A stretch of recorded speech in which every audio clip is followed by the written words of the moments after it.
sebetulnya memang kalau secara teoritis penurunan tingkat suku bunga akan meningkatkan minat dari emiten untuk menerbitkan surat utang, dan juga investor tentunya kalau penurunan terjadi di tingkat suku bunga, deposito turun, otomatis mereka akan mencari instrumen-instrumen yang yieldnya atau kuponnya jauh lebih bagus ya. Tapi bagaimanapun juga kita melihat tren sekarang memang sangat tergantung pada yield daripada SUN. Ya, jadi penurunan tingkat suku bunga BI, reverse repo tentunya tergantung pengaruhnya kepada yield daripada SUN. Kalau misalkan yield SUN turun, pasti akan terjadi peningkatan minat emiten untuk melakukan penerbitan surat utang.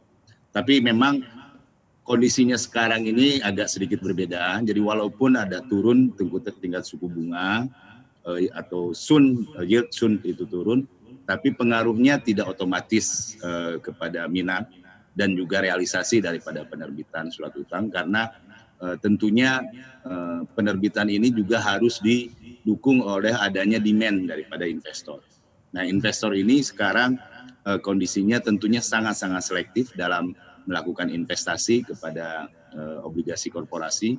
Jadi kita tidak bisa mengharapkan adanya emiten-emiten baru, ya, apalagi yang mungkin ratingnya kurang terlalu bagus gitu ya, dan juga perusahaan-perusahaan yang ratingnya mungkin di borderline, saya kira mungkin minatnya daripada investor juga akan turun.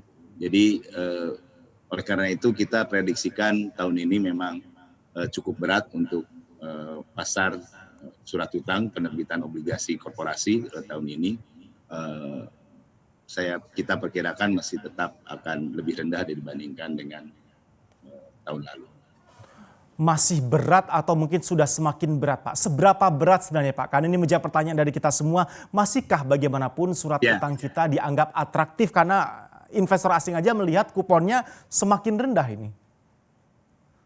Ya, jadi kalau misalkan